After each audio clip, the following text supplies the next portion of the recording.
Salam sejahtera saya ucapkan kepada semua. Nama saya Trispina Anapita. Saya merupakan pelajar tahun 1 Universiti Malaysia Sabah. Dalam video ini saya akan berkongsi kepada anda semua mengenai tokoh politik di negara kita.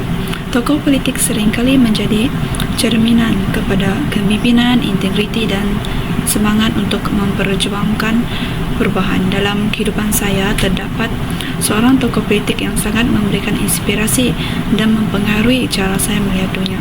Oleh itu, dalam video ini saya akan berkongsi kepada anda semua mengenai pandangan saya berdasarkan tokoh politik ini. Dalam video ini saya akan menceritakan mengenai latar belakang beliau, pengajaran atau iktibar yang dapat kita pelajari dari sumbangan beliau. Seorang tokoh politik yang akan saya kongsikan kepada anda semua ialah Tun Dr. Mahathir Mohamad. Sebelum itu, saya akan menceritakan terlebih dahulu mengenai latar belakang beliau. Tun Dr. Mahathir Mohamad merupakan seorang tokoh politik, negarawan dan pemimpin yang telah membawa transformasi yang besar kepada Malaysia. Beliau telah dilahirkan pada 10 Julai 1925 di Alusetar, Kedah. Beliau merupakan anak bungsu daripada 9 orang adik-beradik. Ayah beliau, Muhammad Iskandar, merupakan seorang guru sekolah, manakala ibunya, Wan Temawan Wan Hanafi, merupakan seorang suri rumah tangga. Keluarganya hidup sederhana tetapi mementingkan pendidikan yang telah menjadi asas kepada kecemerlangan beliau di kemudian hari. Tun Dr. Mahathir telah mendapat pendidikan awal di Sekolah Melayu Seberang Perak, iaitu sebelum beliau menyambung pelajaran ke Kolej Sultan Abdul Hamid. Ketika masih muda, beliau telah menunjukkan minat yang sangat mendalam terhadap penulisan dan kerap menyumbangkan artikel kepada akhbar tempatan dengan menggunakan nama pena Cedet. Artikel-artikelnya ini telah memaparkan pandangan beliau terhadap isu sosial dan politik. Penulisan dan minat beliau terhadap menulis dan menghasilkan artikel ini telah menunjukkan bahawa kebolehan beliau dalam menganalisis dan menyuarakan pendapat sejak usia muda lagi. Selepas tamat sekolah, beliau telah melanjutkan pengajian dalam bidang perubatan di King Edward V College of Medicine di Singapura yang dikenali sebagai Universiti Nasional Singapura.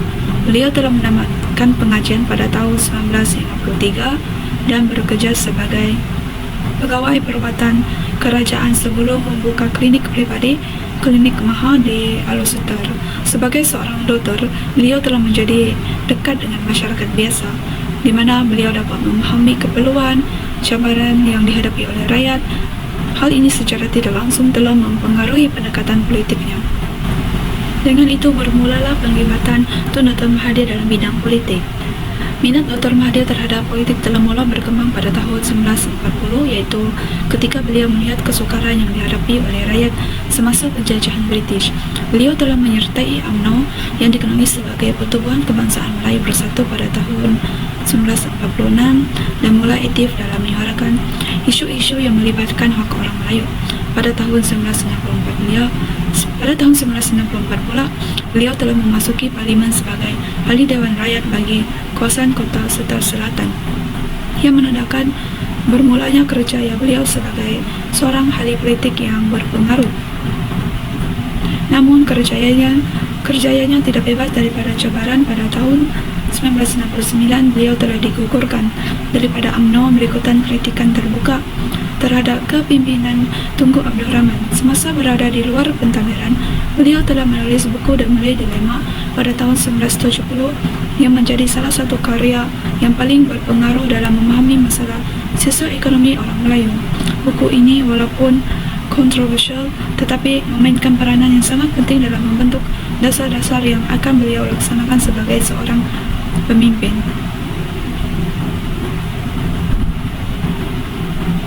Dengan itu bermulalah perjalanan beliau dalam bidang politik. Minat Dr. Mahathir terhadap politik telah mula berkembang pada tahun 1940-an, iaitu ketika beliau melihat kesukaran yang dihadapi oleh rakyat semasa penjajahan British. Beliau telah menyertai UMNO yang dikenali sebagai Pertubuhan Kebangsaan Melayu Bersatu pada tahun 1946 dan mulai aktif dalam menyuarakan isu-isu yang melibatkan hak orang Melayu. Pada tahun 1964, beliau telah memasuki parlimen sebagai ahli Dewan Rakyat bagi kawasan kota Setar Selatan. Penglibatan beliau sebagai seorang ahli Dewan Rakyat ini telah menandakan bermulalah kerjayanya sebagai seorang ahli politik yang berpengaruh. Namun, kerjayanya tidak bebas daripada cabaran. Pada tahun 1969, beliau telah digugurkan daripada UMNO berikutan kritikan yang terbuka terhadap kepimpinan Tunku Abdul Rahman. Semasa berada di luar pentadbiran, beliau telah menulis buku The Malay Dilemma pada tahun 1970 yang menjadi salah satu karya yang paling berpengaruh dalam memahami masalah sosioekonomi orang Melayu. Buku ini walaupun kontroversial tetapi memainkan peranan yang sangat penting dalam membentuk dasar-dasar yang akan beliau laksanakan sebagai seorang pemimpin. Walaupun terdapat berbagai cabaran yang beliau hadapi sepanjang menceburi bidang politik, namun begitu beliau juga tidak pernah berputus asa untuk bergiat aktif dalam bidang politik. Hal ini dapat kita lihat di mana Tun Dr. Mahathir telah kembali ke kancah politik pada tahun 1972 dan terus meniti tangga kepimpinan UMNO hingga dilantik sebagai Timbalan Perdana Menteri pada tahun 1976. Pada 16 Julai 1981, beliau telah menjadi Perdana Menteri Malaysia yang keempat, yang menjadikan beliau sebagai pemimpin yang paling lama berkhidmat dalam jawatan itu, di mana beliau telah berkhidmat selama 22 tahun dari tahun 1981 hingga 2003. Pada usia 93 tahun pula, beliau sekali lagi mencipta sejarah apabila dilantik sebagai Perdana Menteri Malaysia yang ketujuh pada tahun 2018. Hal ini menjadikan beliau sebagai pemimpin negara yang tertua di dunia pada ketika itu.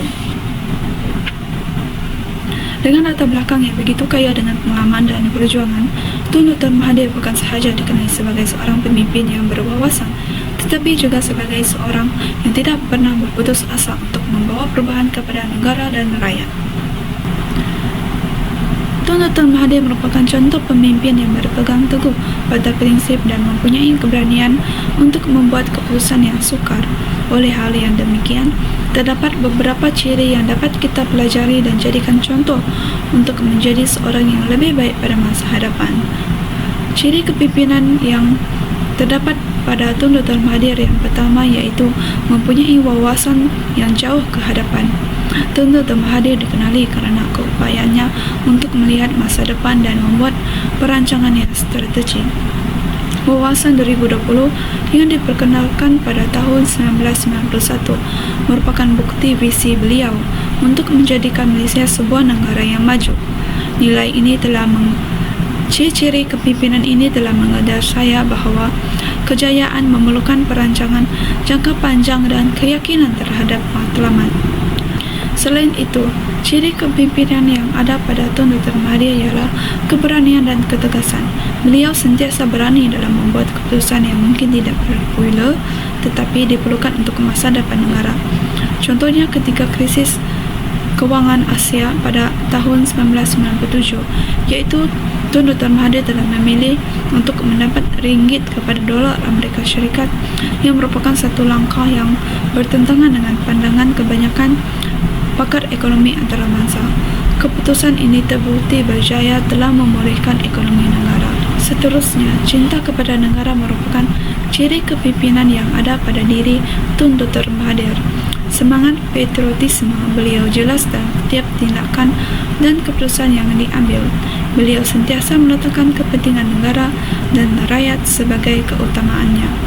Ini mengingatkan saya bahawa cinta kepada tanah air merupakan asas kepada setiap usaha yang dilakukan untuk memajukan negara dan menjaga nama baik negara di seluruh dunia.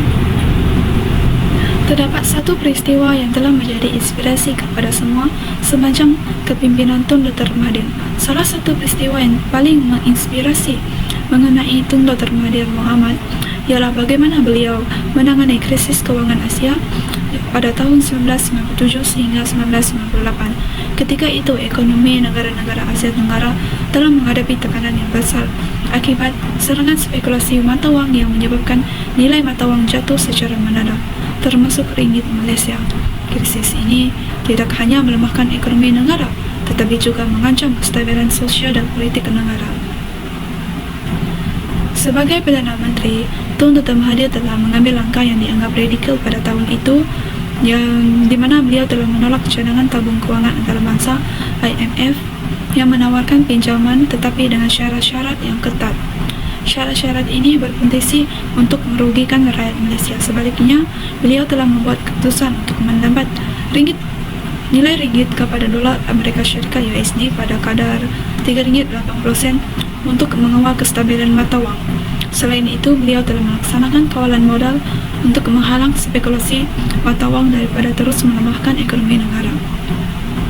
Keputusan ini pada mulanya menerima kritikan yang hebat baik dari dalam maupun luar negara. Terdapat banyak pihak termasuk ahli ekonomi dan pemimpin antarabangsa meramalkan bahwa langkah ini akan menyebabkan Malaysia semakin mundur. Namun keberanian dan keyakinan Tun Dr. Mahathir terhadap pendekatan yang berbeza ini akhirnya terbukti berjaya. Dalam tempoh beberapa tahun sahaja, ekonomi Malaysia telah pulih lebih cepat berbanding dengan negara-negara lain yang menerima bantuan daripada IMF. Dan kawalan modal yang dilaksanakan juga telah menjadi contoh kepada negara-negara lain yang menghadapi krisis kewangan yang serupa. Di sini dapat kita lihat ciri-ciri kepimpinan yang telah ditunjukkan oleh Tun Dr. Mahathir, di mana beliau telah menunjukkan ciri-ciri keberanian dan ketegasan dalam membuat keputusan. Misalnya, beliau telah berani membuat keputusan tersebut walaupun beliau telah menghadapi pelbagai tentangan daripada ahli ekonomi atau pemimpin-pemimpin negara yang lain, terutamanya keputusan yang telah dilakukan oleh beliau untuk menghadapi krisis kewangan yang dihadapi oleh negara pada ketika itu. Oleh itu, saya terinspirasi oleh semangat beliau untuk terus belajar dan berkhidmat kepada masyarakat walaupun pada usia emas. Sebagai seorang pelajar, saya coba mencontohi dedikasi beliau dengan sentiasa memberikan yang terbaik dalam pelajaran dan aktiviti co-curriculum. Saya juga belajar untuk tidak mudah menyerah kalah dalam menghadapi cabaran, sama seperti beliau yang tidak pernah berhenti untuk memperjuangkan apa yang beliau percayai. Saya percaya bahawa Tun Dr. Mahathir adalah lambang kepimpinan yang luar biasa, di mana keberanian, ketegasan dan cintanya kepada negara merupakan ciri-ciri yang harus dicontohi oleh generasi muda. Saya juga bercita-cita untuk menjadi seorang individu yang dapat memberi impak yang positif kepada masyarakat, sama seperti beliau. Melalui pendidikan dan pengalaman, saya juga berharap dapat memupuk nilai-nilai kepimpinan yang baik dan menjadi ejen perubahan untuk negara. Sekian itu sahaja perkongsian saya dalam video ini mengenai tokoh politik. Terima kasih.